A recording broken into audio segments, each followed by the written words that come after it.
doesn't make me any better than anyone else. In fact, I still feel like I'm worse than a lot of people, but I know that I'm paid for. I know that I'm forgiven, and I know that no matter what, at the end of the day, my relationship with God, with Jesus, is as real and as tangible as it needs to be for me. Somebody literally said, dude, Trump, talking about salvation. And I was like, it's so good, Jesus Christ. We've got a son of God, folks, the son of God. And he's probably the biggest son that the God has ever had. We're going to have a crucifixion. It's going to be very sad, very bad, very, very nasty crucifixion. But it's going to be short term. Okay, 3 days. We're going to give him 3 days. And he's going to come back, and he's going to come back so great. It's going to be probably bigger than he's ever been before. The best I try is to just live my life around people and let people see the real me, and the good parts, the bad parts, the failures, the successes, whatever. And that's really all I can do, and just try to be there for people, which is how I spend my daily life, really. I know you as Vox. Yes. And how did that come to be? Is Vox your given name, or is that a creation of some sort? It is definitely a creation of some sort, but it is my legitimate legal name as of today. I was born with a very different name, and it stems out of my mom having 3 marriages and not knowing who my biological father was for a long time of my life. And so I was born David Wayne Compton Jr., and then my mom remarried to a gentleman named Diaz, and so he adopted me, and my name legally changed from David Wayne Compton Jr. to David Wayne Diaz, which is pretty much how most people knew me as a kid and as a teenager and as a young adult. And when I was getting married, when I decided to ask my wife to marry me, I didn't want to give her the name Diaz because it wasn't my biological father. And at the time, I didn't really know who my father was. And there was an assumption that it might have been a gentleman with the last name Mullen. And so I legally had my name changed, and the Vox was my stage name when I was with my band for 10 plus years. And so I thought, well, if I'm going to legally change my name, I might as well go by the name and the nickname that everybody calls me, which was Vox. So I changed it to David Vox Mullen, and then started to build a career with that name and build a brand with that name. And then come to find out that Mr. Compton was in fact my biological father. So I was like, oh no. but I've built this name and this brand, and for entertainment purposes, I will continue to be David Vox Mullen. So I heard there in the beginning of that, not disregarding the full journey. No, I did my best to follow all of it. But there was a lot there, including that you had, while growing up, 3 different fathers, or 3 different men that your mother was seeing. So David Compton Sr. Was in my life for the first 2 years. So I have memories of Dad from when I was a toddler, but he and my mom divorced. It was a pretty bad relationship. There was, abuse and drugs and alcohol, and he suffers from schizoaffective disorder. So, back then it was just called schizophrenia, but now they know more and they have different terms and stuff like that. But he struggles. Was always in and out of institutions and things like that, and just not really the ideal candidate for upbringing a child. And the second guy, Tom, he kind of stepped into the dad role for me, but then that marriage fell apart, and it turns out he wasn't the greatest of dudes. And so, when I was ready to get married, I was like, I'm not going to give my wife this name, and I wasn't going to raise children with that name. And if I had known then what I know now, I probably would have just gone back to Compton, right? But I didn't. And, we didn't have Ancestry DNA available back then. And so, unfortunately for the third guy who was married to my mom, who was a sweetheart, Ramon, he actually just passed away this year, but I was too old to be adopted or anything like that, so my name wasn't going to change again, to his name. But yeah, I to go around the world across the street to answer your question, I would say I didn't have like the greatest of male role models growing up, having dads and stuff like that. I really kind of was a bit of a loner when it comes to that part of life, if that makes any sense. I don't know. Of course, that makes sense. And so I'm hearing that you didn't grow up with a lot of male role models, and that you feel like at this point in your life that has either in the past or currently led you to feel somewhat of a loner. I would say as far as masculinity goes, sure. Ramon did come into my life when I was like 16, 17, and unfortunately for him, by that point, I had given up on male role models, so I wasn't going to like call him dad or really give him a chance. Before he passed, we had a really good relationship, but there was a while there when I was just a snot-nosed punk teenager who wasn't going to let anybody in. But yeah, I would say as far as masculinity, I definitely was behind the curve.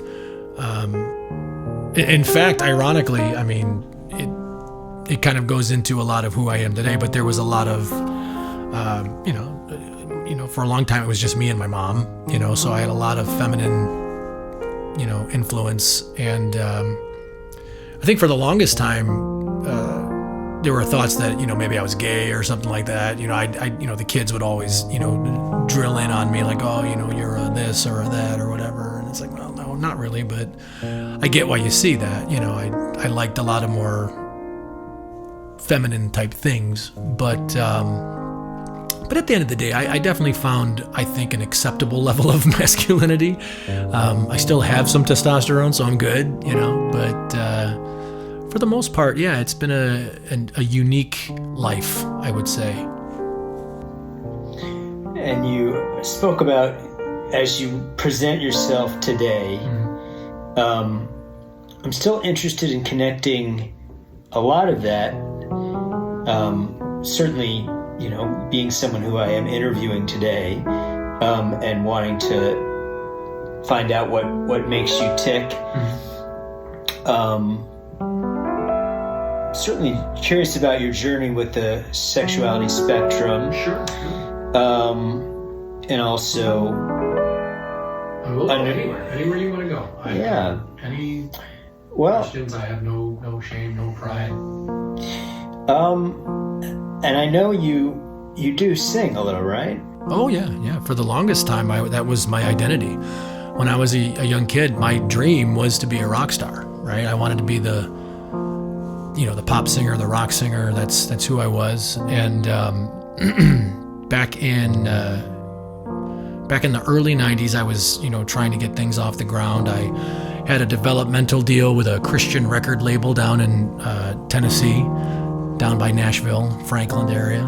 And right after high school, I went down and lived in Tennessee for about a month, like the summer. And it ended up not working out, as those things often do. I was young and arrogant and ignorant and kind of ticked off the people who were like trying to help me, and they were like, "Sorry, kid, you're not getting it. Go on back to Chicago." So that was kind of a hard decision, but I had to pack up and head back to Chicago with my tail between my legs. But that's when I kind of regrouped and started a band, which was called the SLIPSTREAM, where I was the lead singer of, and then we had an amazing journey. We recorded multiple albums. We got on the radio, got on TV, toured. It was a lot of fun, and singing even to this day, is still very much a part of who I am. But when I went into the comedy stuff, then that's, I don't do as much, obviously, professionally, but every once in a while I find ways to bring music into what I'm doing and find ways to use my voice. It's fun because a lot of comics don't do that. And so when I do it, I find that it kind of gives me a slight edge over a lot of my peers. Especially when the audience isn't expecting it. If I belt something out, then it's, oh wow, that's a whole new thing, So given that you sing, and your comments about being at I'll say for the sake of this comment, a lower than average or a slight deficit of male role models in your life. Sure. And a journey, whether it's based on your own assessment or other people's commentary about your sexuality. I'm interested in your own understanding, your own journey of it, leading eventually to your marriage and children, right? Everything is functional, yes. Right. If you would sing an improvised song, something maybe kind of to this tempo, not worried about rhyming or anything, just about communicating the story. Take me on your journey from what it was like growing up and going on the journey from potentially sexuality fluid, unknown in terms of your understanding of it, or people's characterization of you included in that, to where you arrived, and if at all, if religion factored into that at all. You can touch on that, but that is not at all something that I am either hoping for or against. And just wondering if that factored in your journey. Feel free to speak to that. And we could just call this Vox's sexuality journey. As put to music by Dave Asher.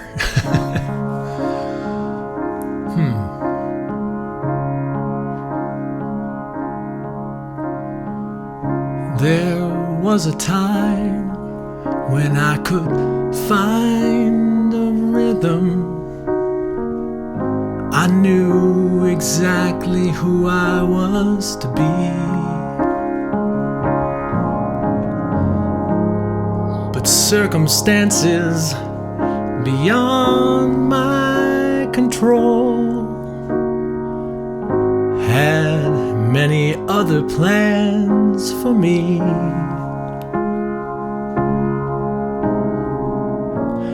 I didn't know what was right or what was wrong. Just tried to feel my way through.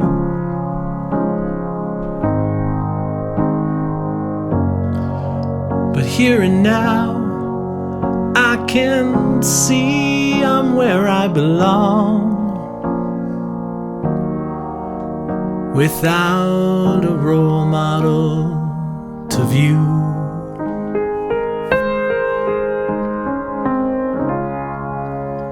I thought about the people that I looked up to on TV, men of righteousness and men of integrity. I thought I could mirror everything I saw that I loved,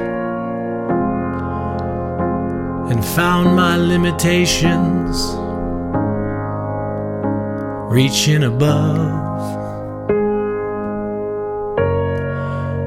But I'm still here, and I'm happy to say, proudly straight, maybe a little bit gay, but I don't care, because I found my love.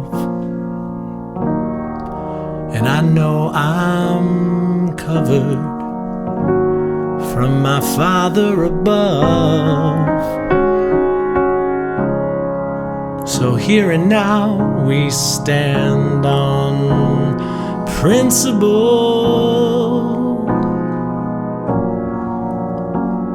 Not really sure if it's gonna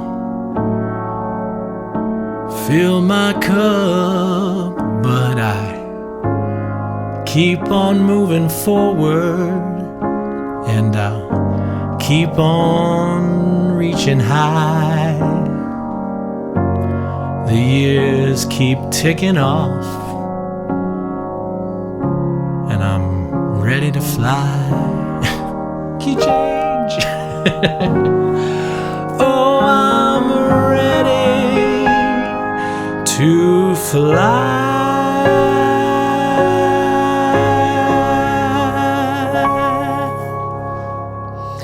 That was fun. That was fun.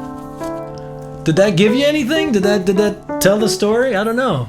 I was exploring there. That was fun. Yeah. Well, what if you? I mean, we're not going to play it back, but your experience. I mean, I will listen to it when I play the whole thing back. But right.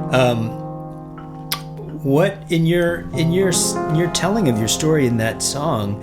Did anything jump out to you as like a like, oh, I hear myself singing that, and it's not something I've said before, but in the context of that, I heard myself sing that, and it resonated. Anything happened like that? I mean, I'm sure the natural thought is the whole like, oh, I'm a little bit gay or whatever. Yeah, and I don't even think that means like, you know,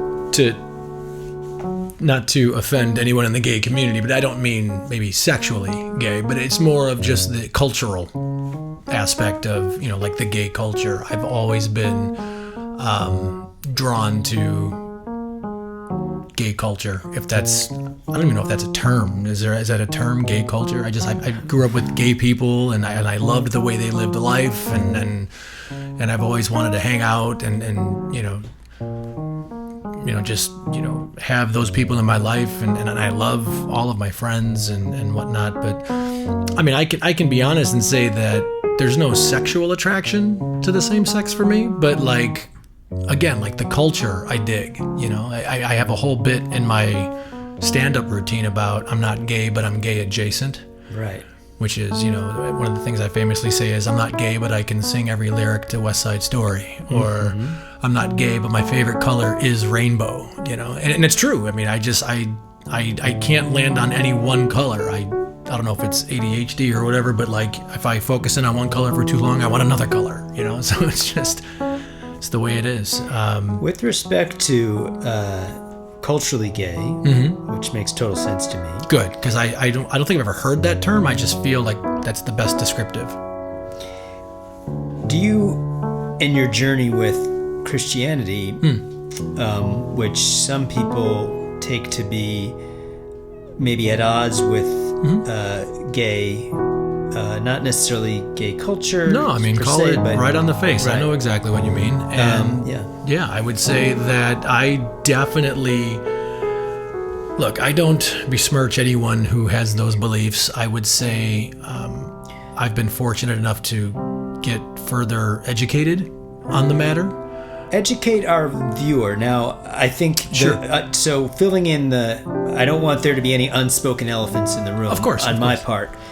So there are religious people who believe and interpret the Bible in a way that that homosexuality is a sin. And while I don't think Jesus spoke explicitly about homosexuality, I don't know if he did or not. I don't believe he did. There are obviously people on either side of the issue who will debate that he did or didn't or whatever. At the end of the day, it comes down to a really interesting truth, which is, the information we get out of the Bible has been, translated, transcribed, rewritten, retranscribed. And if you go back to the original Hebrew, the original Aramaic, you find that the English language doesn't have words that kind of match the descriptors in ancient Hebrew and Aramaic words. For example, the word love is used in the Bible many times, but the original Hebrew words weren't just the same word. It was a certain kind of love. Like there's agape, it means love. We translate that as love, but that's a certain kind or a type of love. There's different words in Hebrew that talk about like a fatherly love or a parental love. Well, it's a different meaning, but we just love is the word that's used in the transcription.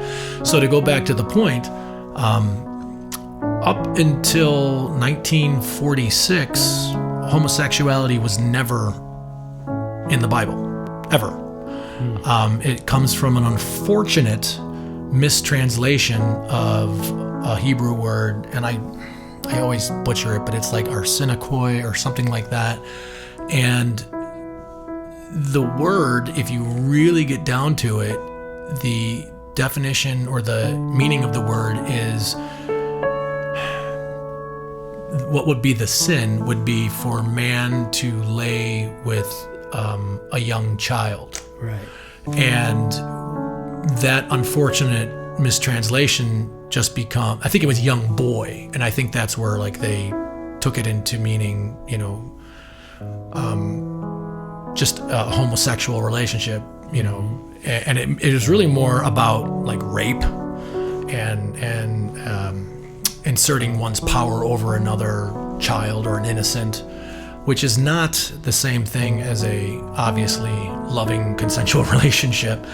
And so unfortunately, I think ever since 1946, and I think it was like a German translation too, which raises a bunch of questions, but if you look at what was going on in the world in 1946 and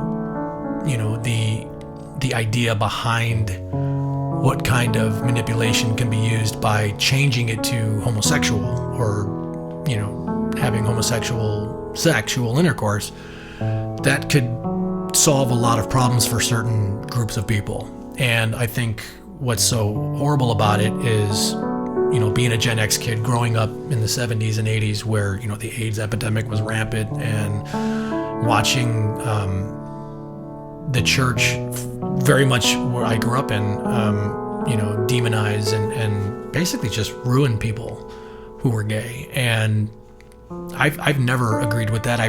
It's always felt wrong, right? And like everything about Christianity, everything about my faith, everything about, God or Jesus or the Holy Spirit, has been pretty, emotional and in the heart, and just, hating people for who they love just always felt broken or wrong. And it never felt like anything else in my faith. And when I was exposed this information to, it all of a sudden it all made sense. And it was like, oh, there it is. That's not what God said. It's not what Jesus said. But my gosh, how many people's lives have been lost because of people's man's ability to use religion to justify their own selfish hate. I think that's pretty sad. And it's not just with homosexuality. I mean, there's a lot of things that people have misinterpreted or have taken the context away from in the Bible to be terrible to people. I'm definitely curious to hear more of those. Other instances where people have misappropriated the Bible, Christians or otherwise, have misappropriated text or information from the Bible to justify things that you view as problematic or evil, or any things that you don't ascribe to the God and Jesus in your life. Well, I mean, the harder part is, as we go into a deep theological dive here, but the harder part is after the Nicene Council, when they basically decided what was going to stay in the book and what was going to be removed from the Bible. I mean, there's books that, I would argue belong in the collection of the Bible that are not. And so because they're not, a lot of religious people, I'll just say religious people because that has a connotation to it as opposed to the relationship we have with God. But I feel like a lot of religious people shun information if it wasn't in the Bible. And sometimes that information, when used with the Bible, kind of unlocks the mysteries of the Bible, in my opinion. I could be way out in space, but at the end of the day, I see it at every turn of the corner. But for me personally, it always comes back down to my personal experiences with the God that I believe is real, and obviously calling myself a Christian, meaning, the stuff that Jesus said and did when he was on earth, that stuff is important to me. As a Christian, do you believe in the salvation? I do. I absolutely do. I am a product of it. I know that if left to my own devices, I can be pretty terrible. So knowing that terribleness is in there, knowing that for all have sinned and fallen short of the glory of God, and the wages of sin is death. So because of that, I deserve death and hell and damnation and all the scary stuff. But because I heard the story of Jesus and made a conscious decision to say yes to that gift, and to believe that was enough, that literally that was enough. Something as simple as that doesn't make me any better than anyone else. In fact, I still feel like I'm worse than a lot of people, but I know that I'm paid for. I know that I'm forgiven, and I know that, no matter what, at the end of the day, my relationship with God, with Jesus, is as real and as tangible as it needs to be for me. Whether or not that is for you or for anybody else or whatever in my life, it's sure, I want everyone to not go to hell, but I also know that if it was forced on me, I wouldn't be able to receive it the way that I did. So I don't force it on anybody. The best I try is to just live my life around people and let people see the real me, and the good parts, the bad parts, the failures, the successes, whatever. And that's really all I can do, and just try to be there for people, which is how I spend my daily life, really. Elaborate on your daily life.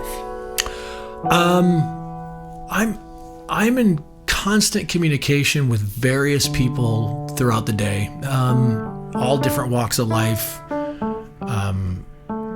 people of faith, people who are agnostic, people who are atheists, people who are Muslim, people who are Buddhists. I mean, literally, I accept everybody in my life, and I find that, whether it's production stuff and I'm dealing with, my team on the production side, whether it's I help people with, financial stuff and advice. I consult. I do,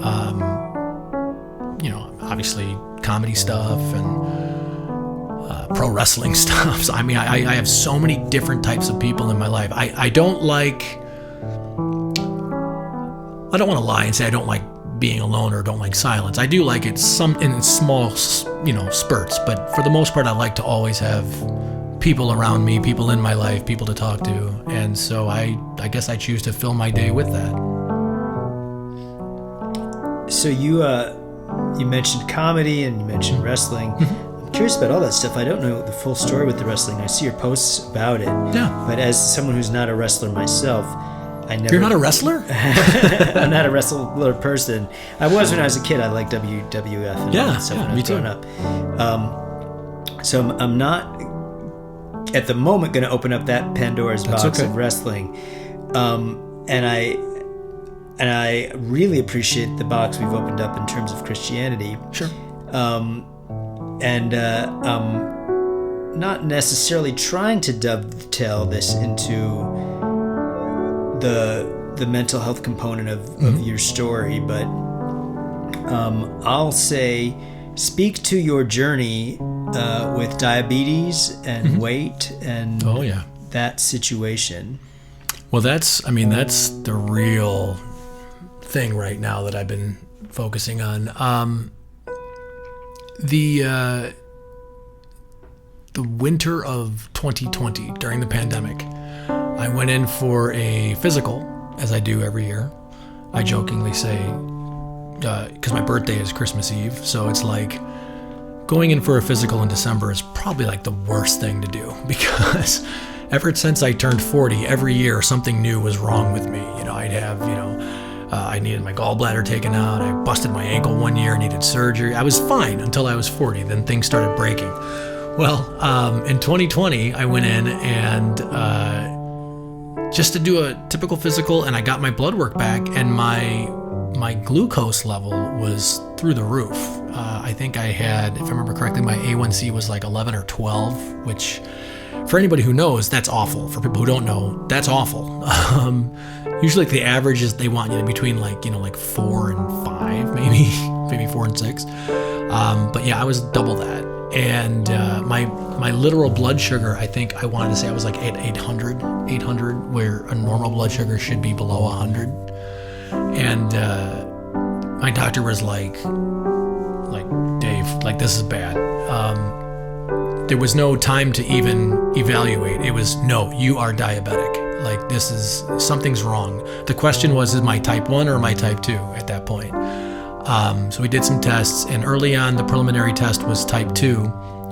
Come to find out, I actually have a rare type of diabetes. It's called type 1.5, LADA, and it's like latent adult diabetes, or latent autoimmune diabetes in adults, or something like that. Usually people over 30-ish contract it, and it's an autoimmune disease. And so what it is my pancreas produces insulin. Everybody needs insulin to combat the sugar when it hits your blood cells, and I am only producing about 10%. So people with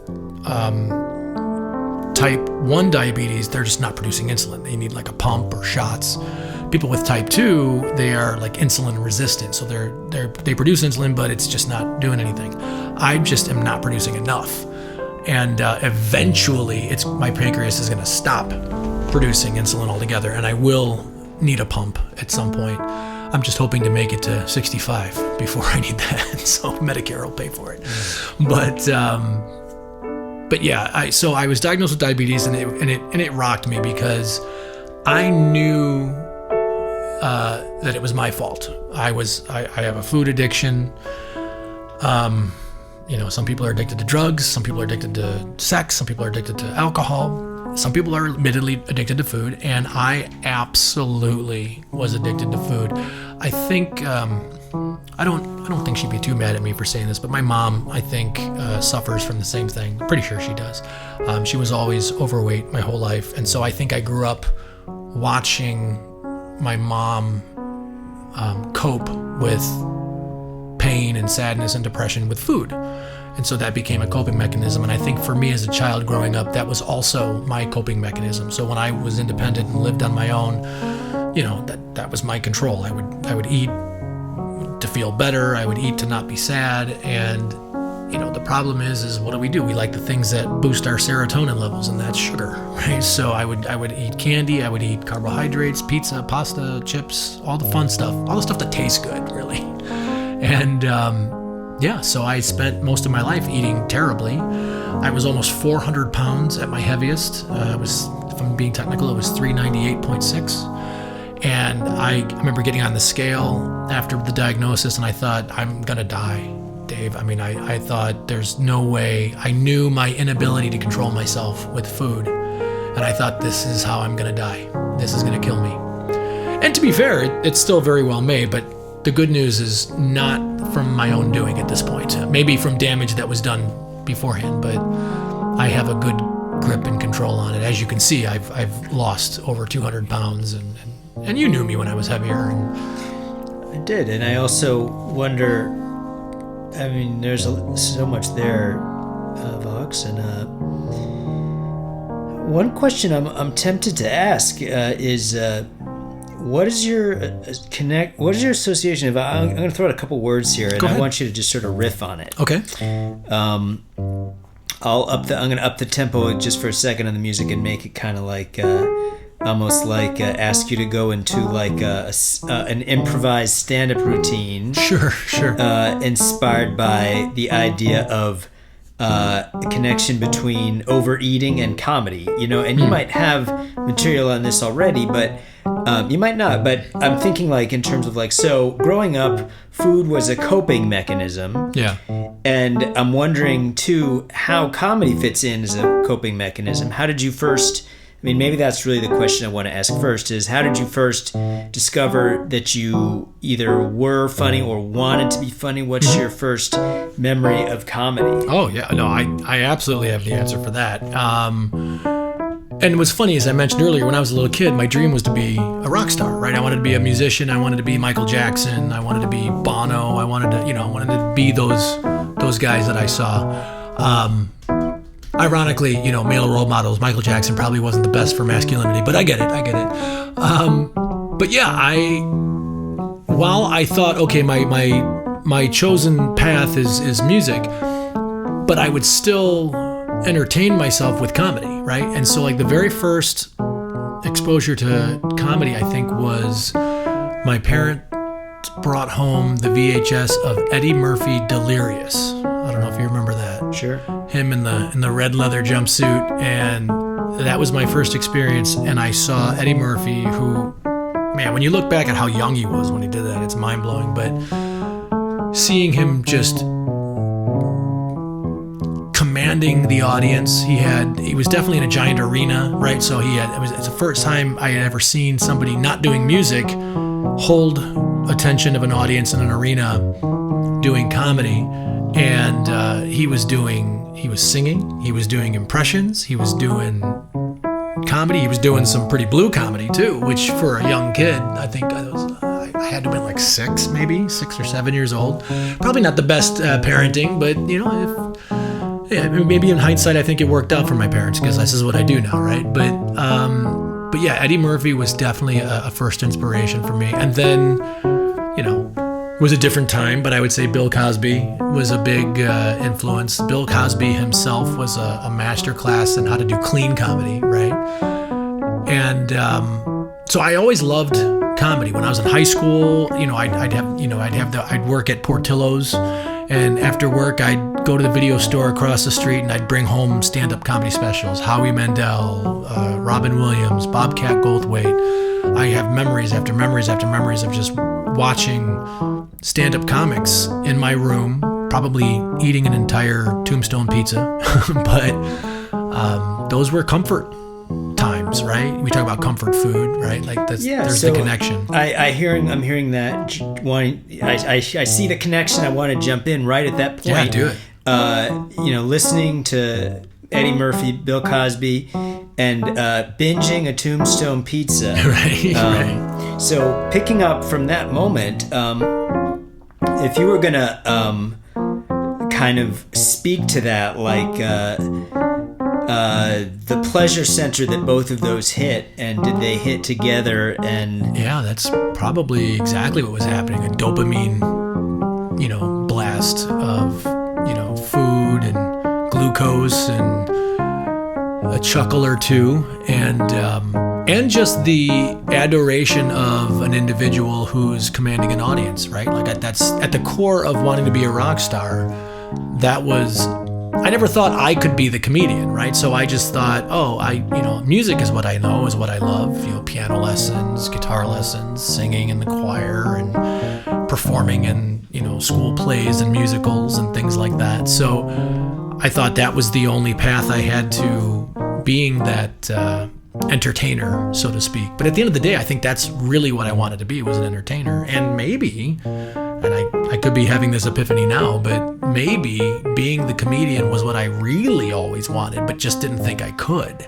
Do you think that being the comedian, it sounds like that happened to you early. I'm wondering, maybe this is a forced connection, and I don't need you to ascribe to it if not, but not everybody, obviously a lot of people, but not everybody are born with the desire to, I want to be seen. I want to get validation or whatever from singing or from holding people's attention. That's what I hear, is that if you can hold people's attention, whether it's with music or with comedy, that's what you want to do. And I'm wondering if you were to say whatever connection you're about to make, I'm sure is right. But go ahead. Yeah. Does the initial drive to want to hold people's attention, does that go back to the early situation, the dad thing? Exactly. Yeah. I think. And I don't know if I've ever really kind of put that connection together. But as you were speaking it, I'm like, yeah, that is definitely something. It's definitely part of it. And I don't know if it's the dad thing or if it's the dad thing and the mom thing, or I just the realization that I felt, maybe subconsciously, I didn't know how to unlock it until more recently as an adult. But Davey, or the young version of me, feeling like I wasn't safe, if that makes sense, and feeling like I had to cope.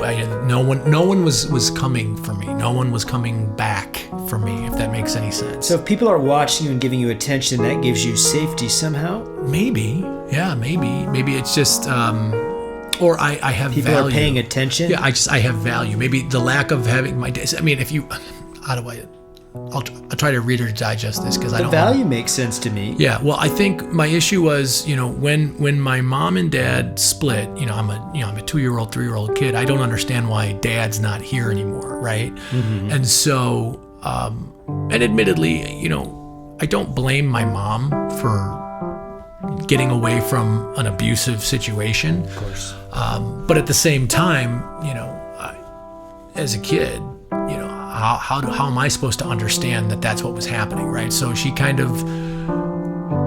was honest with me. She would tell me, about the beatings and things like that. So he became kind of a monster, so to speak. We were always kind of on the run from my dad when I was little.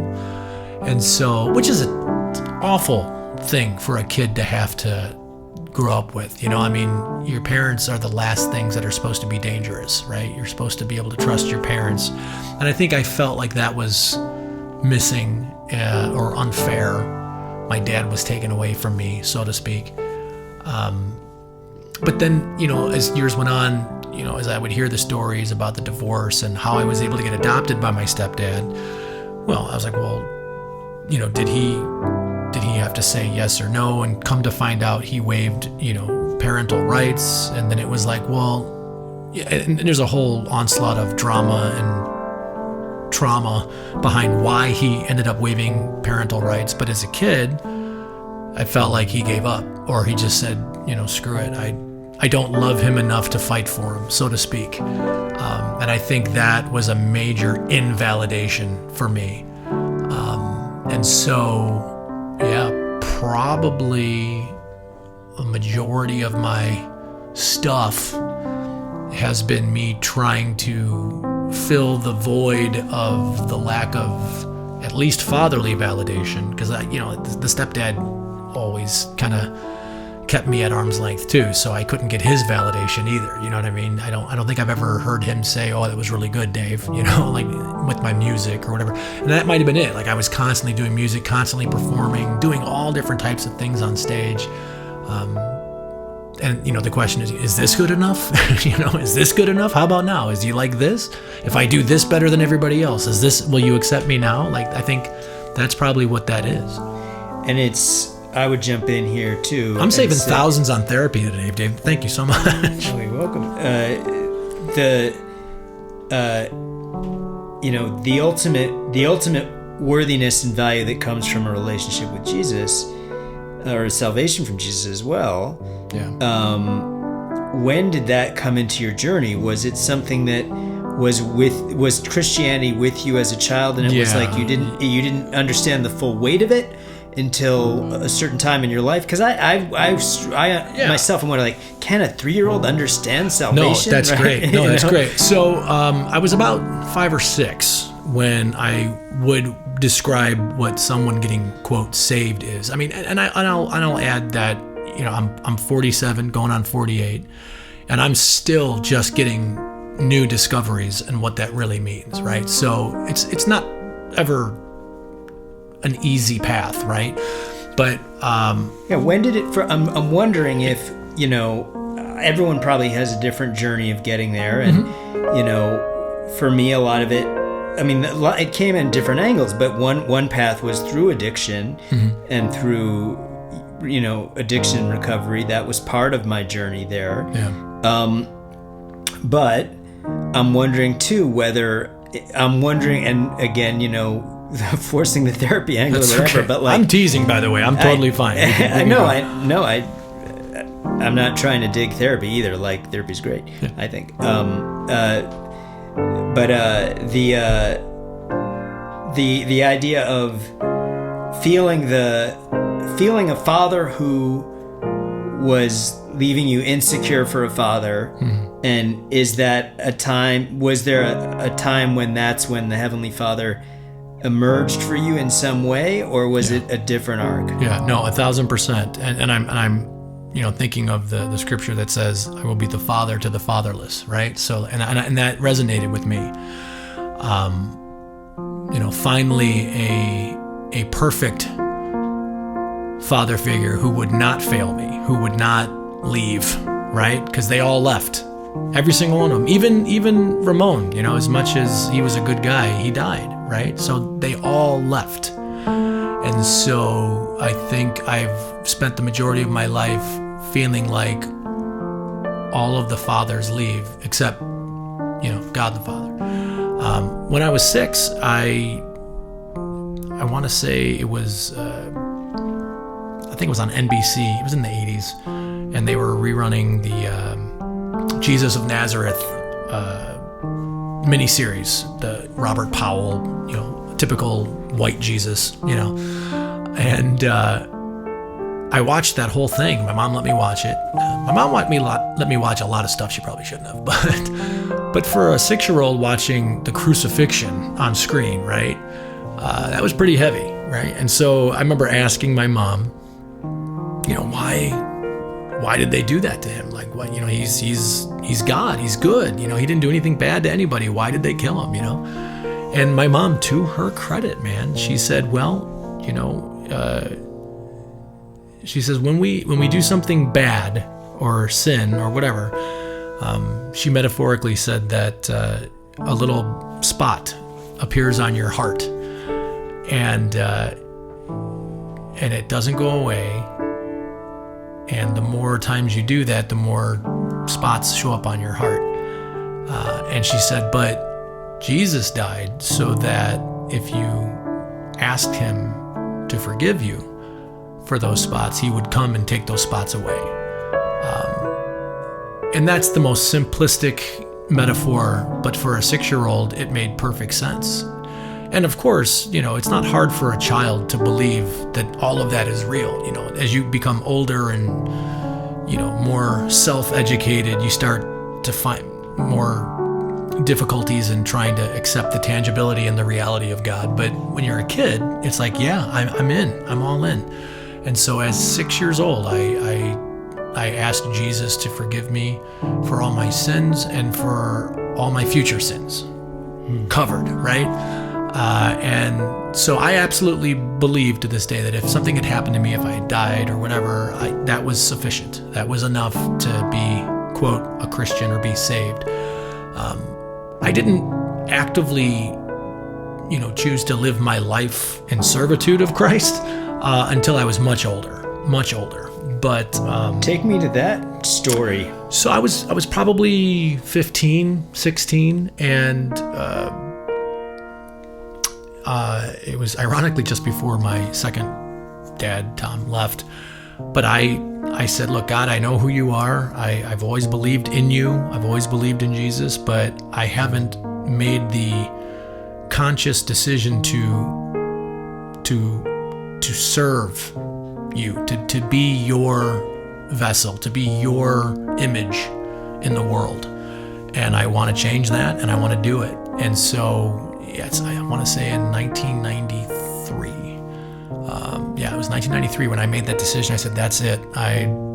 For the rest of my life, I will try to do on a daily basis, try to live as much like Jesus as I can. And knowing I was going to screw up, knowing I was going to fail, but, just to literally take it up every day and just start fresh and just keep going.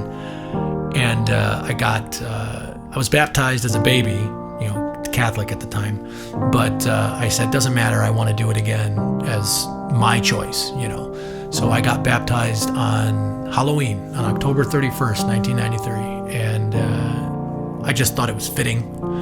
And why Halloween? Why is that fitting? Well, I mean, it's the concept of baptism itself is an outward expression, an outward theatrical performance of telling the world of evil that I'm not yours. I'm bought and paid for by Jesus, and this is who I'm going to be for the rest of my life. So I thought, the Sunday fell on a Halloween. I was like, well, that's perfect. Let's do it. And I've always been big with symbolism and imagery, and I feel like God uses symbolism throughout history.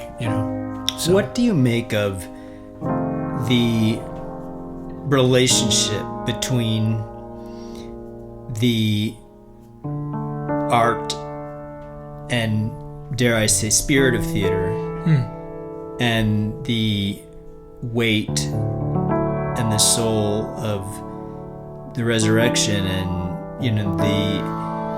can there be rock and roll and the church? You know what I'm saying? Absolutely. I mean, I grew up, again, I'm Gen X, so I grew up right in the era of the rise of Christian contemporary music and pop music and Christian rock music, and artists like Amy Grant and Michael W. Smith and DC Talk and all that stuff. I definitely came up through that era.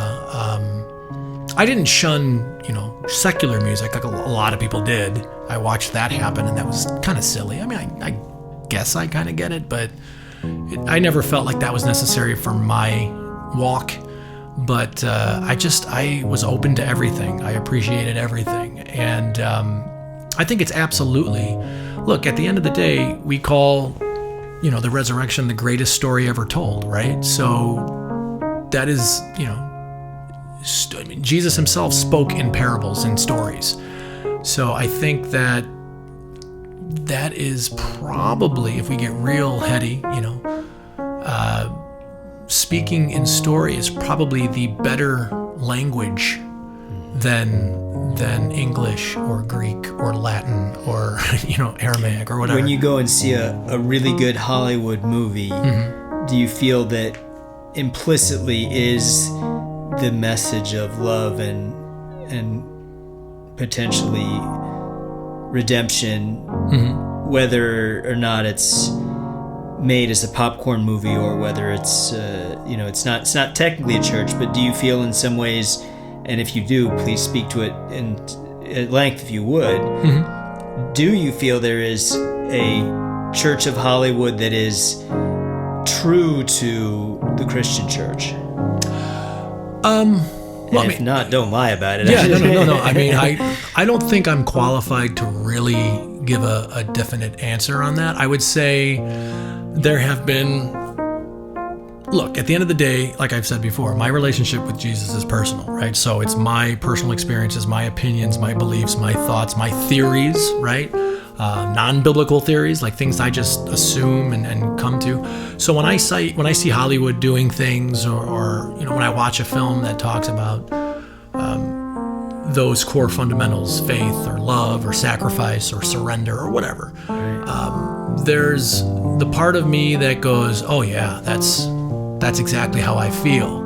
There's other times where I was like, no, you're getting that wrong, whatever. And that's okay. I mean, whatever. At the end of the day, the beauty of art, whether it's visual or audible or any sensory, the beauty of art is there's not supposed to be any rules, right? So if somebody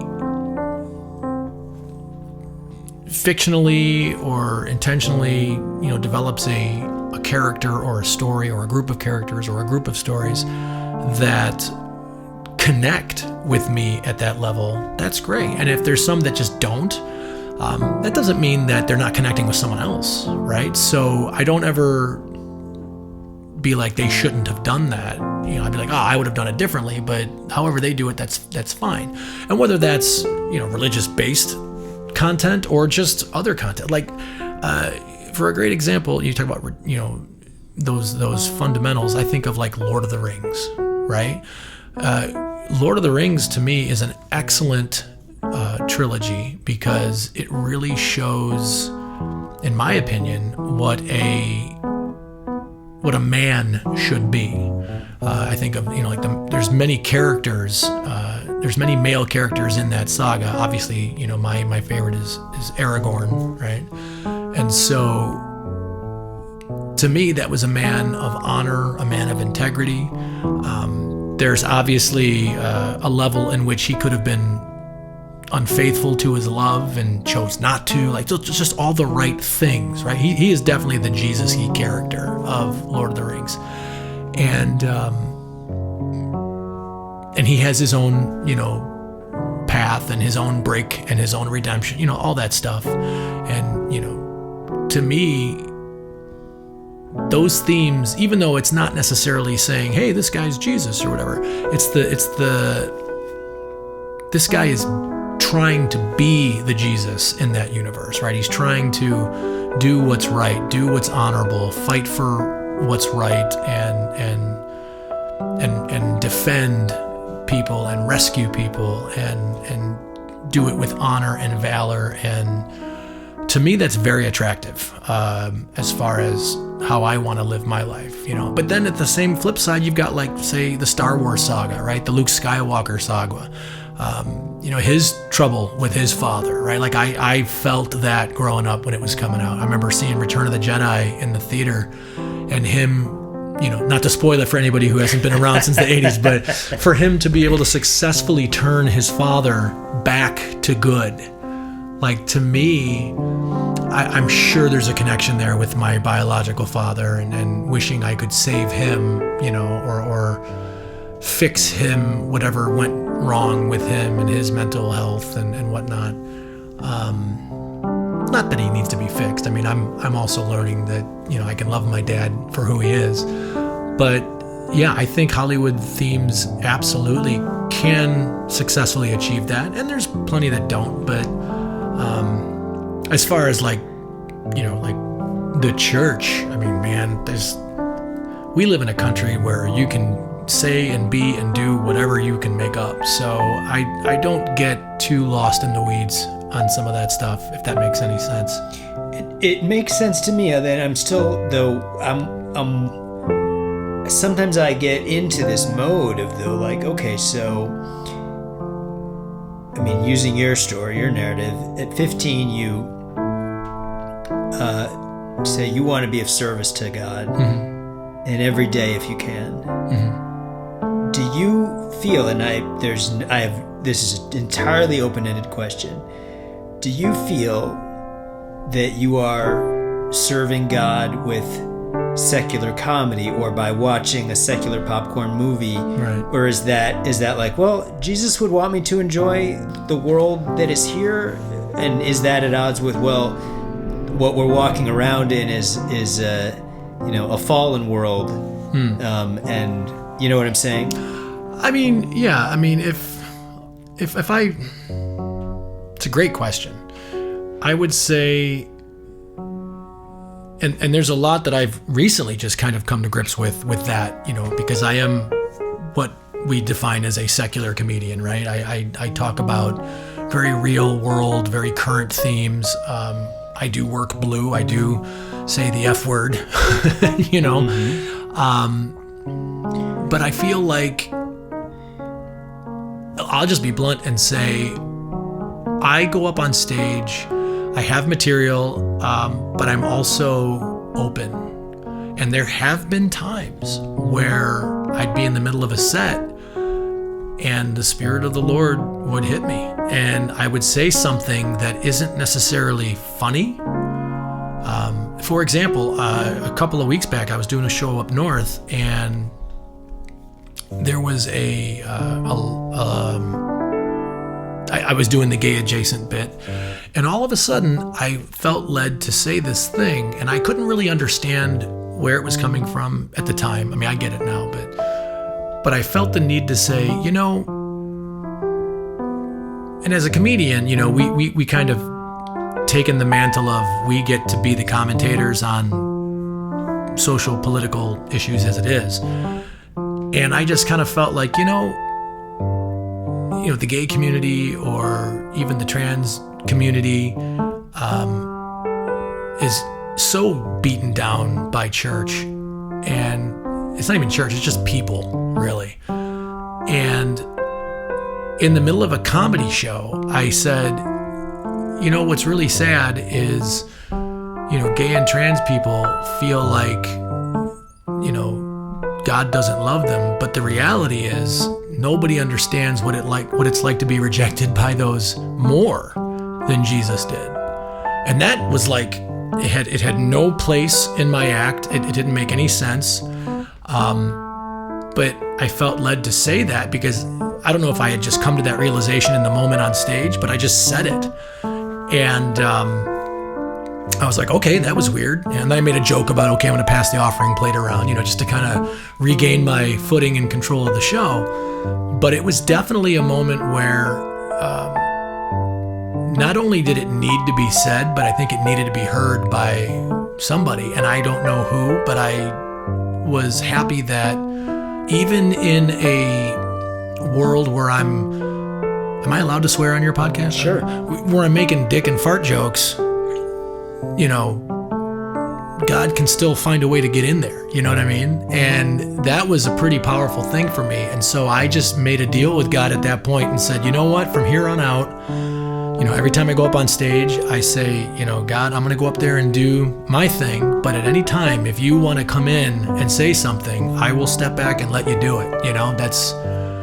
That's servitude right there. Like, just whatever. And it doesn't happen frequently. Other than the fact that we're having this conversation right now, which was clearly not the conversation I thought we were going to have, but that's okay, because I'm open. But it's just interesting to me to see kind of the places that he's putting me and the people that he's putting me in front of, because of my silly little goofy humor and sex jokes and all that stuff. Because I think at the end of the day, we, whether it's our puritanical foundation in this country or whatever, we get a little too uppity about things that I'm sure to God are probably pretty small. You know what I mean?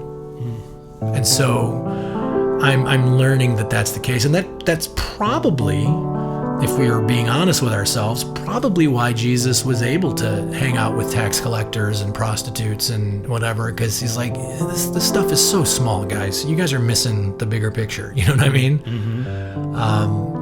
And to be fair, I mean, what was his whole message was, I haven't necessarily come to take the commandments away, but just to add two to them, which is love God and love each other, period. Mm-hmm. Like, that's it. And if you focus on doing just those two, all the other ones, it's a lot easier to not worry about, right? Because it's hard to kill your neighbor if you love him, right? Right. It's hard to steal from your neighbor if you love him. It's less hard, but it's hard to, to put, to want to sleep with your neighbor's wife or something like that. If you love your neighbor, you're like, I don't want to hurt them. You know what I mean? Right. That's not to say people don't do it. Obviously they do. But yeah, I find in my walk, if I just try to focus on those two things, and look, man, there have been many days where I don't know what's going on, and I just kind of cry out and I say, God, I don't know what you want me to do. I just want to do what you want me to do. I don't know what that means. Comedy, acting, singing, dancing, wrestling. I have no idea. I'm just throwing myself into entertainment. And at its core, it's connection, right? It's my drive being whatever, the dad thing that you pointed out or whatever. But it's just the ability or the opportunity to connect with people, to meet people right where they are. And I think that's kind of the Jesus thing, right? Like, that's what he wants, is to just connect with people right where they're at. I don't need you to change your life to be able to be my friend. Do you know what I mean? Mm-hmm. I think if we are friends, might change things on your own, just like I made decisions to change things on my own based on my relationships with people I care about and look up to and respect and all that. And yeah, at the end of the day, I want people to feel good knowing me, if that makes sense. Of course. Do you have people who have inspired you religiously? People, pastors, preachers? Sure. I mean... Or outside of that, like people who just inspire you. I mean, okay, so when you were listening to Bill Cosby and Michael Jackson and Eddie Murphy, I'm imagining you were not thinking praise Jesus when you were I wasn't connecting a Jesus moment to any of that. But I think looking back at my life and seeing the grander painting, so to speak, it seems like it was all perfectly planted, right? So me seeing those things, I maybe wasn't seeing God in the moment, but looking back, I can go, wow, yeah, God exposed me to these things, or took that exposure and turned that into something that he could mold and, work the clay, so to speak, of David. And I feel like, even though I didn't know it in the moment, like as to your question, I can look at it now and go, oh yeah, totally God was doing something. Well, I want to thank you so much. I'm just going to check the time. So, sure. I mean, not that like the room's going to explode. Yeah, I was going to say I could go forever talking about this stuff. I mean, well, so I'm going to take a sip of water. I know we both have our waters here. Yeah. This is the water segment. The water segment. We can get grittier, man. We can go anywhere you want. Yeah. What would getting grittier mean for you? I don't know. I like. Would that be leaning into sin? Would that be leaning into food addiction? Would that be leaning into anorexia? What would grittier look like for you? Well, although I look anorexic, I do not suffer from anorexia. I'm not going to take that back because I said it in good faith. But I know that you have gotten more thin. Yeah. So actually, I'm glad that you clarified that, because I had thought maybe that was happening. Yes, when you explained it the first time, when you said, "Well, now you've gone too far." On the other side, I thought. I got you. No. And I'm so glad that you're bringing it up, because if I had known that you were thinking that for too long, I'd feel bad.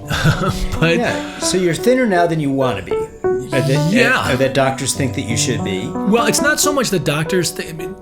Look, at the end of the day, doctors want to keep me taking drugs, right? So not to go down that road. Well, that's a whole other path too. Right. But I will say I am absolutely on the GLP-1s. I'm absolutely taking. I take Jardiance every day to lower my A1C. There's other benefits. This is why I still take it. It's for heart health and other things like that. Because of my diabetes, I am more susceptible to certain problems, so I have to be careful. But like I said, I was almost 400 pounds. I felt like being like 250 would have been great. 210 at the most, right? I'm clocking in at like 178, 179, which is. And why are the pounds coming off? Well, because I'm still doing what I can for my health. My A1C is still high, so I'm still taking the drugs. I'm still exercising every day. And so that's kind of just ripping it off me. Now, here's the thing. Maybe my body is supposed to be at this weight. I honestly don't know. It is holding, in that 170, 180 range. But again, it was never a size I thought I needed to be. And the irony is I had spent so many years being a bigger person that I sometimes forget how much smaller I've gotten. And so when I'm out and about and I'm, kind of ready to throw my gone weight around, I realize, oh no, I say the wrong thing to the wrong guy and he could, sneeze on me and knock me over, right? So it's a weird reality check. Every time I get out of the shower and kind of see my body in its rawest form, I'm like, wow, okay, yeah, that's not the shape I'm used to seeing, right? But and so yeah, sometimes that scares me. I think it's more just fear, because I know that diabetes also does strip people's weight off, and I feel like diabetes is an animal I have to fight, or it's a monster I have to conquer, and maybe that's a bad way to look at it, because maybe it's an unconquerable thing, and I need to learn how to live symbiotically with it. I don't know, but I'm not super jazzed about being as skinny as I am, if that makes sense. Of course. But it's not like I was like, sticking my finger down my throat in the bathroom or anything like that. Yeah, I'm glad you aren't, and I am glad that you clarified that. Yeah. But I'm also glad that I had that misunderstanding, because I don't know without that element that I would have actually reached out to you about this podcast. Okay. And I'm really glad that I did reach out to you about this podcast. Yeah, me too. I wasn't necessarily thinking it was bulimia or anything. I just thought maybe that somehow some sort of, body dysmorphia, or I don't know. Well, there's definitely body dysmorphia, for sure, right? I mean, just in general, right? I wanted to lose weight, and now that I've lost weight, I've got extra skin, right? As a pretty common thing with massive rapid weight loss. I'm not planning to have it removed, just because I've done the research and it looks like it's a really painful recovery, and to me it seems like it's all vanity, right? So I don't feel like I want to do that to myself in the spirit of vanity. And thank God for my wife. She's like, I don't need that from you. I don't need you to do that. But when I look at myself and I see that, I really have to struggle with, taking that as a trophy of a victory of overcoming my addictions, as opposed to the aftermath of the damage or whatever. But I'm 1,000%. I still struggle with food addiction. I still struggle with it, but I definitely have a lot more control over it now. And honestly, thanks to, modern medicine, and I've got the glucose monitor on 24/7, so that helps me be more heightened aware of, what my blood sugar is looking like, what kind of food I'm putting in my body. It's kind of like it's like a gauge in your car. Like I can see, what the oil level is or whatever. And that has definitely saved my life. So I as much as I complain about, doctors pushing drugs, and they do, but there's definitely been life-altering benefits from them as well. So it's a dichotomy of sorts. Well, you did bring up the health industry. Mm-hmm.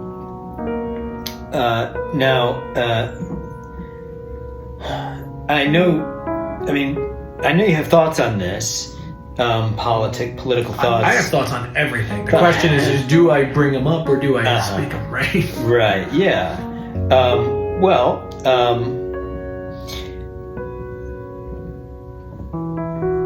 I think what I want to press into is I want to go back a little bit to, I think the wheelhouse for me has been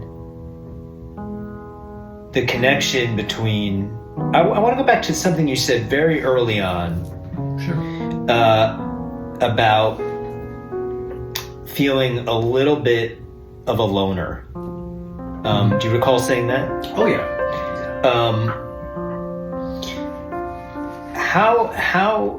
Paint a picture for me, if there is one to be painted, of maybe a low point of, and I know you're not going to let me put words in your mouth, I just know already. It's okay. But is there something that comes to mind for you of a low point in terms of the food addiction? Oh, sure. Yeah. I mean, I mean, just making a comment about, eating a whole Tombstone pizza. I can say that so casually because there was so many times where not only do I do it, and I could probably still do it today, but I would do it because I was alone, living alone in apartments or whatever growing up, and feeling like, man, I shouldn't be doing this, right? But I couldn't stop myself. I had to keep eating, and then it was like, why not finish it? I gotta finish it. I remember the first time I was able to eat 10 White Castles and thinking, yeah, I could do that. Yeah, let's go. And I don't know why. It's just whatever it is. But like, nobody should eat 10 White Castles, But, and then there's that, and this is how you know it's addiction, because as soon as I've completed the job, I instantly regret it. Instantly allow shame and depression and like, you have no control. That's, the demonic, so to speak, right? Like the yelling at myself, you're worthless, you're trash, you're, all the terrible things that people say to themselves that, man, I wish we wouldn't do that. But yeah, all those things, ring through my head, and they still, if I slip, right? I mean, speaking as someone who understands addiction, like there's times when you fail, there's times when you stumble, there's times when you fall. I have a pretty solid diet lifestyle. I'll just give it to you. I think I've told it to you before, but it's pretty straightforward. Monday through Friday, no sugar, low carb, high protein. Saturday and Sunday, no rules. Eat what you want. I can't do enough damage on Saturday and Sunday. I've tried, but I can't do enough damage on Saturday and Sunday to take away the progress I made Monday through Friday. And I think that's how I've been able to get to where I've been able to be in control. In the beginning, those cheat days were crazy. Like The Rock would post videos of like pizza, donuts, and ribs, and hot dogs, and I would literally try to get as much food into my mouth as I possibly could before Sunday night. And that was for years, right? And now it's like, it's gonna be okay, Dave. The food will be here next weekend, so this weekend we'll have a pizza. That's great. Next weekend we'll do hot dogs. The next weekend we'll do, something, pasta or whatever. But, there will be a Wednesday when I go, damn it, I just need cupcakes or a cinnamon roll or whatever. And, I have the angel on one shoulder and the demon in the other shoulder doing but you can just make it till, Friday night, then you can wake up on Saturday and have it. And then the other side's like, screw it, have it now, When I stumble and choose the self-serving, then I get so angry and so, dejected and all the emotional crap that we abuse ourselves with. But I also look back on that and go, look, you stumble, you just pick right back up and you keep going. You just keep going. Because honestly, what other choice do I have? I just got to keep trying again. And that's pretty much what it's like for me. At what point, so the diagnosis point was very early COVID, 2020. It was December of 2020. That was a big deal when it came to the shots, right? So when the COVID vaccine was being preliminarily discussed, that was during the Trump administration, right? And they were Project Warp Speed, Dave. We're going to make these things so fast. They're going to make your head spin. And everybody was like, I'm not taking that shot and blah, blah, blah. We don't trust the government. And I think that's a healthy thing. Like, don't trust the government ever. They've never told us the truth about anything, ever. So when the shots were coming out, I was like, I'm not taking one of those. I was 100% going to be, I'm not anti-vax, but I was like anti-COVID vax, right? Like, no way, I don't trust them. There's no way, it takes years to develop these things, and there's no way that this is going to be super warp speed, it's going to be good. And then I read, if you're diabetic, you could die if you get COVID. And it scared me. And I thought, oh man. So then it becomes this is in the era of my early diagnosis, thinking this is going to kill me. I'm afraid, I'm scared, I don't know how to fix this. I don't understand blood sugar, I don't understand, what's going to happen to me. I'm gonna fail, and I'm gonna lose, and I'm gonna die. I'm gonna go blind. I'm gonna lose toes and limbs, or it's just gonna stop my heart. And then I thought, well, I'll be damned if I let COVID get me, right? So I, against my better judgment, I said I'm gonna take the shots.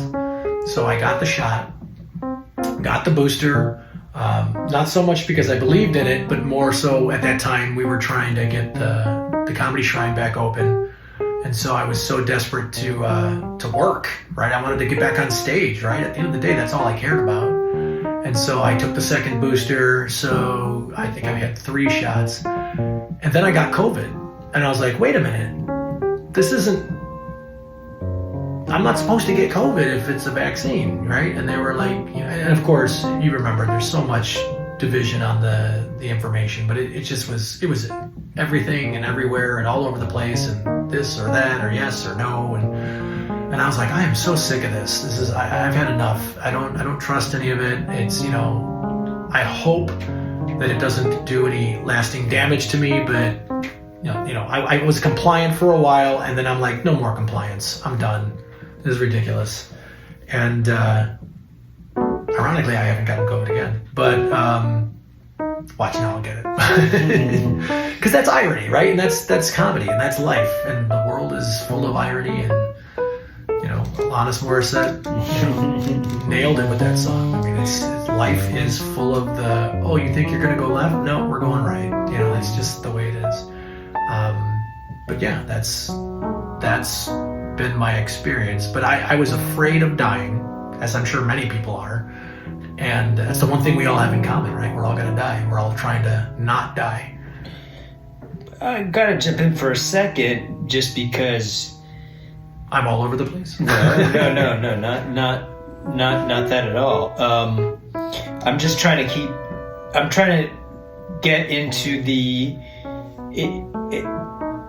is it you don't want to die, or are you afraid of dying, or is, you know what I'm saying? Like, do you think about heaven? Do you think about? Oh yeah. Do you think that maybe your salvation is not secure, and that's what? No, not at all.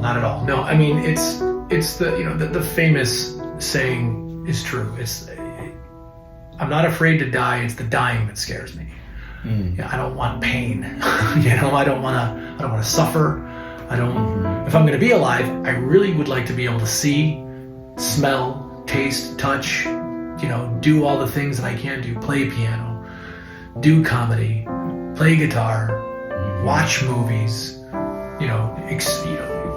feel the touch, hear music. You know what I mean? I don't want to lose any of those wonderful senses that we have. And I think that's the biggest scary thing about diabetes to me, is if I don't keep it in control, literally I could lose some of those senses.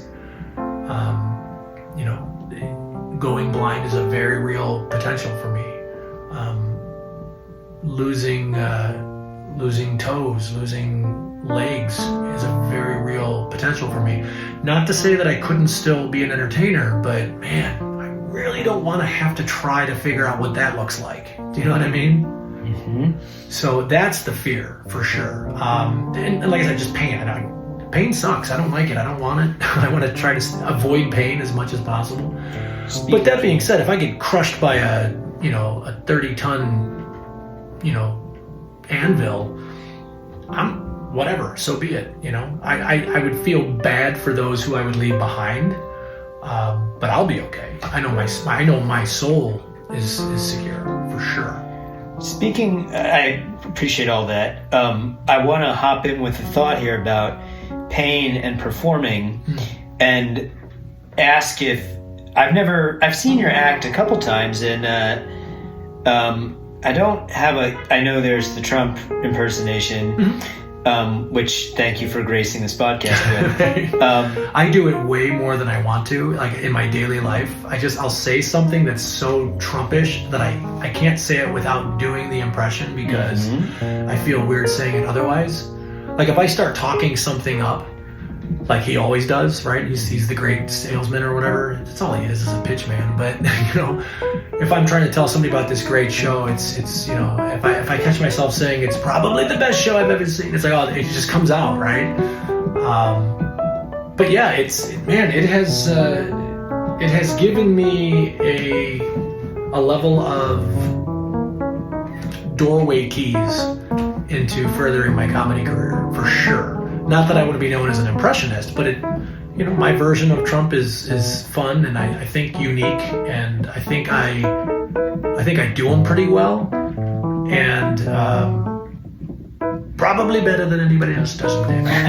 Other people do it, but they don't do it as good as I do. It's just one of those things where my version is my version, and I feel like everybody else's version is all right, but it's mine. It's my version of Trump, if that makes sense. Sure. But I love doing the impressions, but I also like doing other stuff. But well, in your act, mm-hmm. So you were up to over 400 pounds, you said. Yeah. And I'm imagining that at some point your being overweight worked itself into your act, did it not? Oh yeah, no, I definitely talk about it. In fact, this is an excellent opportunity, Dave. Yeah. To talk about my upcoming comedy special. Awesome. That's coming out, Type 2 Comedy, where I literally, it's a unique take. It's produced by Under the L Productions, my production company, and directed by my very close friend and amazing filmmaker, Dre Richards, who not only convinced me that we were going to film the special, because I was scared, I wasn't ready, I didn't feel like the imposter syndrome is real, right? I wasn't ready to do a full special, and but he, being the artist that he is, he had a vision to do a comedy special mixed with non-comedic pieces, and so what we've done is we filmed the special itself on stage, plus this unique conversation where I talk about very real, very raw, very heavy subjects, and we kind of weave them in and out of the comedy, and we take the audience, or the viewer really, on a journey of, hey, this is fun, but also there's a serious message here, but also this is fun, but also there's pain here, but also this is fun, but also there's fear here, right? So it's I don't think it's been done before to this caliber, and that's what was exciting about it for me. I think that's how he pitched it to me, was we're going to do something that is a new take on, it's not your normal comedy special, so to speak. If you think you're going to see a comedy special, it's going to be different than what you're expecting. Playing with the fourth wall, so to speak. But yeah, so I definitely talk about the diabetes in a big way.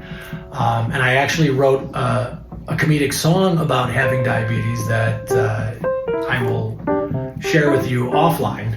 But when it comes out, people can see it. But yeah, I talk very much, probably a good chunk of my act is about what it was like being addicted to food and having diabetes and the addiction to sugar and what that means. And I don't want to give too much of it away. Sure. Well, before that, during the Vox 400-pound phase pre-diagnosis, was being overweight a part of your act? Were you making fun of yourself as a heavyset person? Okay, so no, I appreciate that. Yeah, oh sure. A lot of my humor was self-deprecating, right? So being fat was just an easy self-made target. And I'm reminded of a situation during an improv show where I got heckled, which is, whatever. I mean, I get heckled all the time, and I love dealing with hecklers and whatnot. Some comics hate it, some comics like it. I love it, but because it gives me an opportunity to show people that I can't be beaten when I'm the one on stage, but B, also just how witty I am and how clever I am that I can come up with something on the spot, all thanks to improv. But I'm reminiscent of a specific improv show years and years and years ago where I was asking, the audience for a suggestion for, I think, a song I was supposed to sing or whatever, and they were like, being fat. And I was like, fuck you, man. Like that was, and it really got in my head and it really hurt me. And we had an intermission, and one of the people kind of grabbed me and pulled me aside and said, dude, you know what? You lean into that and and be the Chris Farley, be the John Belushi. And I was offended at first when I heard that. I was like, oh, be the silly clown, the slapstick fat guy. Like, I don't have a brain, I don't have creativity, which is, in retrospect, a terrible thing to say for the genius of Chris Farley and John Belushi. But at that time, I was still coming up in the industry, still learning, right? Still being educated on comedy. So I wasn't able to see things in as much depth as I can now. But at the time, I remember being offended and being like, is all you see is just my weight? Am I just a fat person to you? Whatever. And so in my anger, after the intermission, I went back out there and I fucking Chris Farley'd it up, and I flopped around on the floor, and I just made a complete fool of myself. And it killed. It absolutely killed. And I remember having to say to the guy afterwards, man, I hate to admit this, but I think you were right. Like, I really needed to lean into, like, this is who I am, so I've got to use it, right? So I leaned into the kind of slapstick stuff. And ironically, this could take us into the wrestling thing. Because I was fortunate enough to connect with a pro wrestler named Ken Anderson. On WWE, he was known as Mr. Kennedy. When he left WWE, he was known as Mr. Anderson. And he and I just became really good friends. We started podcasting together. We had a fun show. We called it Push the Button, where we talked about all the hot button issues that you're not supposed to talk about: sex, religion, politics. We rarely talked about wrestling. And I had an idea for a sketch. And he and I wanted him to be like a cop, and I was like the sketch was called Out of Work Weed Dealer. I think you can find it on YouTube. And so my character was just this guy who was an idiot who didn't know that they federally legalized marijuana throughout the US. So I was still trying to sell it on the black market. And it was like, what are you doing? You could just go to the dispensary and get it now. But his character was a cop who realized I was an idiot, and so he was just kind of punking me and fucking with me. But he said to me off camera, he's like, man, he goes, your physical comedy is like Jim Carrey level. And to me, that blew me away because, oh yeah, Jim Carrey's not a fat guy, right? But he's slapstick and he's all over the place. And okay, so maybe stop equating the weight with slapstick and just be slapstick, right?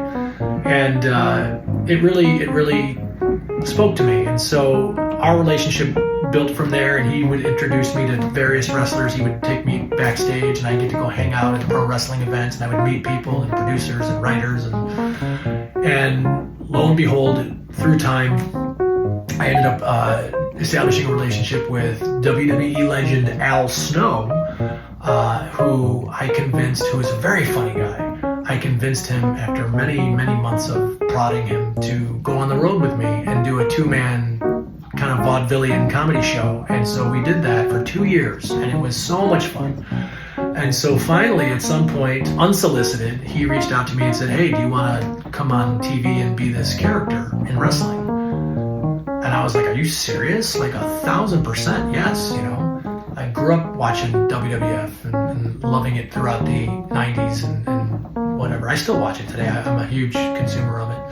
And that apparently I did a good enough job that it became a reoccurring role, and now I'm the character of the executive director of the OVW board of directors or board of operations. The title changed at some point, but yeah, it was just it's neat. So I get to do these. You know, they film for TV down in Louisville every week, and being in Chicago, I don't go down there often. I've done a few, but it's neat because I get to, they give me the rundown. I film my piece up here, and then I send it down, and then it's on TV Thursday nights. And it's so exhilarating to know that I get to do something that millions of kids would just dream to do, and I'm just fortunate enough to get to do it, all because I just kind of said yes and to different situations and comedy and just being open and meeting people. Again, it all comes down to connection. It all comes down to connecting with people and,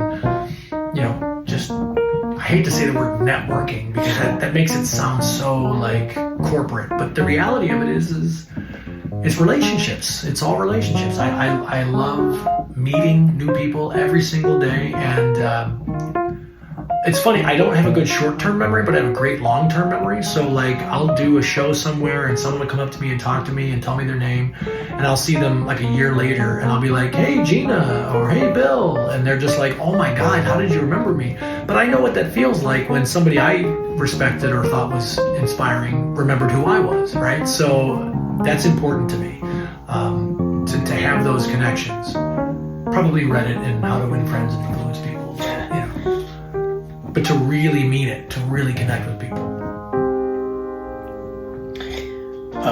Well, it's been really nice connecting with you, and obviously we've met before. Yes. But you know, I kind of am still wondering what stone. I mean, obviously, what is wrong with you, Dave? Yeah, what's wrong with me? There are obviously stones still left unturned.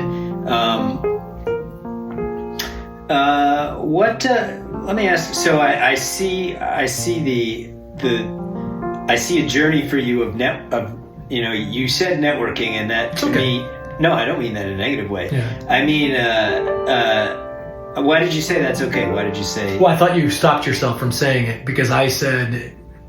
Oh, you said something disparaging about. Right. Well, just the word networking is used as more of a corporate word. So I thought when you stopped yourself, you were like, oh, I don't want to. Like, maybe that happened on some level. I guess what I take a sip too. Yeah. The water is so good, Dave. Mm-hmm. Such great water here. Not like they have in Flint, Michigan. You've heard of it. Have you ever done Trump selling someone on Jesus? You know what's funny? Oh, Dave, that is such a great question. So yes, I did. So I was doing a TikTok thing for a while. I think it was still during the pandemic. And I was like, give me prompts. I was improvising impressions. And so I was like, you know all the impressions I do? Because I have a lot of like followers who see me as an impersonator. And somebody literally said, you know, do Trump, you know, talking about salvation. And I was like, it's so good, Jesus Christ. We've got a son of God, folks, the son of God. And he's probably the biggest son that the God has ever had. And he's so great. We're gonna have a crucifixion. It's gonna be very sad, very bad, very, very nasty crucifixion, but it's gonna be short term. Okay, 3 days. We're gonna give him 3 days. And he's gonna come back, and it's gonna come back so great. It's gonna be probably bigger than he's ever been before. Okay. But yeah, so I did that, and it was funny. What I love about doing Trump is I don't care if you are pro-Trump or anti-Trump. I can usually tell if somebody just really fucking hates him, and that's fine. I just do as real of a Trump as I can, and it serves. Because if you hate Trump, the reality is you probably love to hate Trump, right? Because he's the villain in your story. Yeah, he's the heel. He's the heel, exactly. I love it with the wrestling terminology, Dave. So like you love to hate Trump, so I'm going to give you what you love to hate, right? And if you are a MAGA, you know, alt-right, whatever, and you just, you know, think he's the second coming, I'm just going to give you that, and you're going to love that too, and that has really worked. So, you know, people close to me know my real thoughts on Trump, but I think most people will be hard pressed to know, you know, do they think I'm a fan? Do they think I hate him? Do they think I love him? I mean, I love that he exists because I've been able to definitely cash in on, you know, doing the impression. I've made a very nice amount of money doing it when he was president. When he wasn't president, the money definitely kind of dwindled, but then he got reelected, and so I'm getting more stuff again. And I know that that's temporary. It's finite. You know, it's going to end again. Maybe. I mean, Rich Little still does Richard Nixon, so I suppose I could probably keep doing Trump till I die. But yeah, I find that fascinating as a performer, as a storyteller, as an entertainer, how people take the Trump impression, right? I had one friend, he was a producer, and he actually developed what eventually became a show I did during Trump's first election in 2015, before he became president in 2016. And it was called An Evening with Trump and Hillary. tagline, "We're screwed," right? And it was just an improvised town hall with Trump and Hillary. So we had a gal who was really good at doing a Hillary impression. I did the Trump. And Trump got all the laughs, right? And so the producer took me aside afterwards. He goes, "If Trump fucking wins, it's your fault." I think it's funny because when you're a kid, you think, "Oh, it'd be cool to have like Commando as president or Rambo as president." You know, well, Schwarzenegger's not American, so you can't have him, or Stallone maybe, or whatever. I think Donald Trump was kind of America's first, well, second, right? Because they hired Reagan, right. But like their second chance to bring on this actor, this character-y, you know, pop culture icon that was Donald Trump. Right. You know, he had fans and haters even before he got into the political world, but I think that's why we did it, like kind of just to see if we could do it, right? Mm-hmm. I can say confidently that I never voted for Donald Trump. Mm-hmm. Obviously, I still benefited from his presidency, but so let that be a puzzle piece for people who are trying to figure out my position on him. But yeah, I think it just goes back to the fascination I have with people and connection and communication, and to get real spacey, consciousness, right? Just the connection we have with each other, with maybe our creator or whatever. How we do that. Press into that a little bit. Sure. Vox. Consciousness, connection, creator, communication.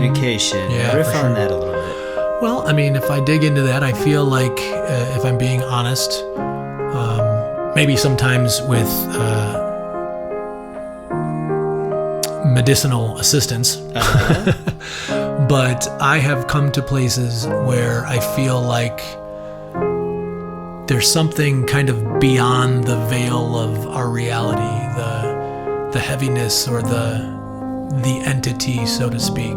Like, I don't believe God. If God is infinite and this big, all-knowing, all-creating, all-everything, I don't think he could have a form, right?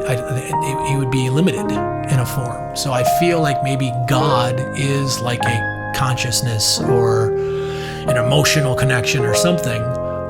Hence the need for Jesus being a physical form. Hence the Holy Spirit being the ability to be in multiple people at the same time, because Jesus can only be in one place at one time. Like, kind of the perfection, the Trinity is the ability to be all of those things at once, across space and time. And if you're high right now, this is making perfect sense. If you're not, you're like, where are they going? But and I accept that, I recognize that. But I feel like we are all still, at least on Earth, we're all still connected through our ability to communicate with our consciousness, sometimes subconsciously, right? Just like what you're doing right now with the music, right? The things I'm saying is giving you communication, and that's inspiring or influencing what you're playing, right?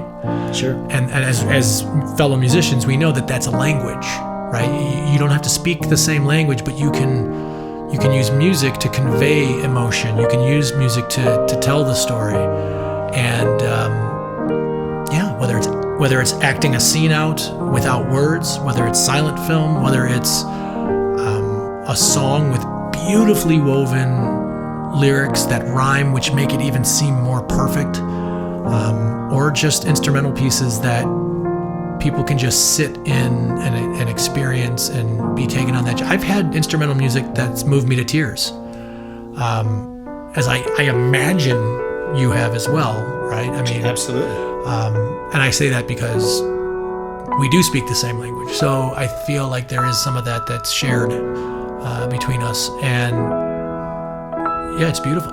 Honestly, if I'm being raw, just literally yesterday I was driving and a piece of music just hit, and what sucks is I don't remember what the song was, but there was a piece of music that just hit me while I was driving, and I was moved to tears, and it was beautiful and it was powerful.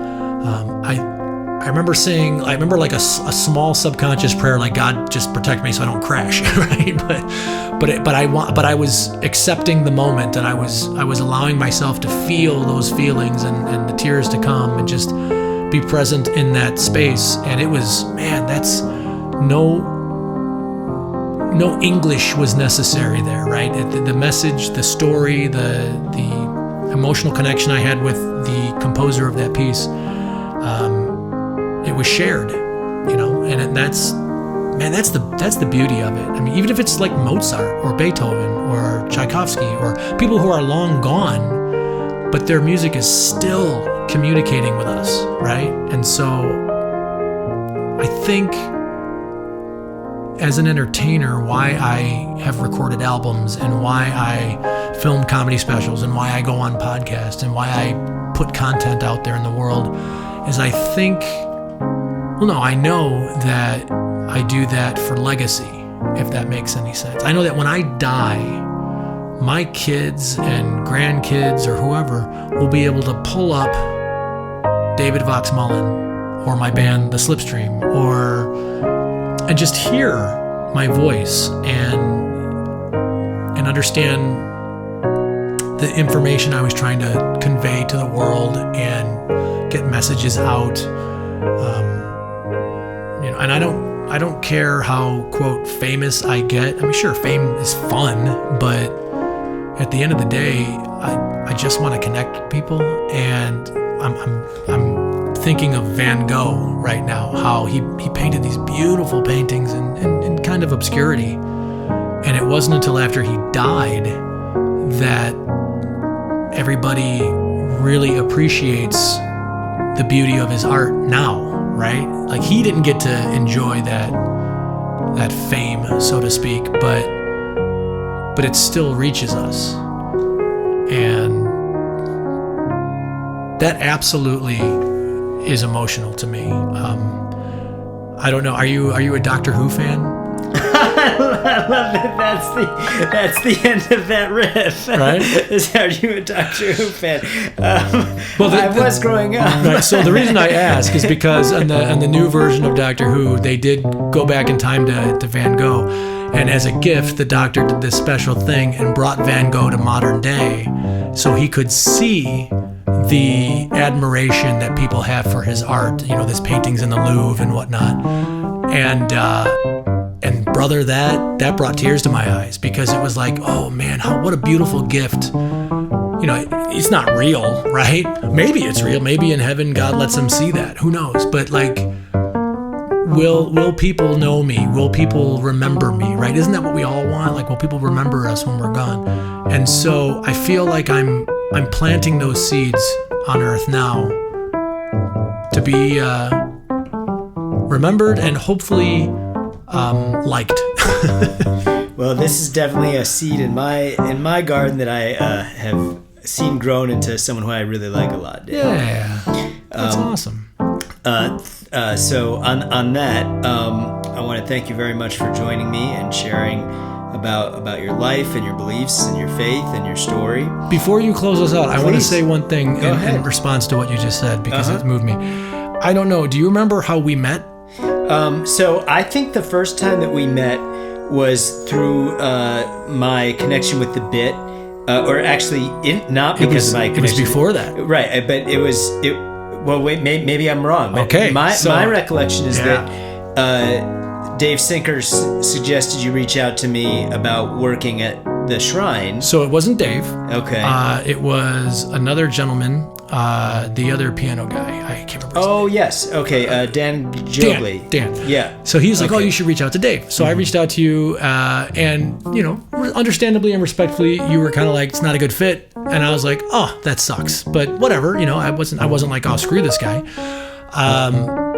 But I felt like, okay, I honestly felt like maybe you were kind of a little judgy or whatever. And then I heard that you were over at the bit, and I was like, okay, so you won't do it here, but you'll do it there. And I was like, okay, whatever. And then through no control of either of ours, we ended up working together. And I remember thinking, okay, well, now I'm going to see what this guy's all about. And I'm happy to say that through multiple experiences working with you, I have absolutely come to love and enjoy working with you, and just to know you as a person and to get to know you. And Yeah, so when you said what you said, I thought that was nice, and I want you to know that even our little weird intro in the beginning has turned into what I think is a very neat relationship, and I really do enjoy, anytime I get to chat with you. Awesome. Well, I appreciate that very much, Vox, and I look forward to our next chat, jam, and show, man. Woohoo!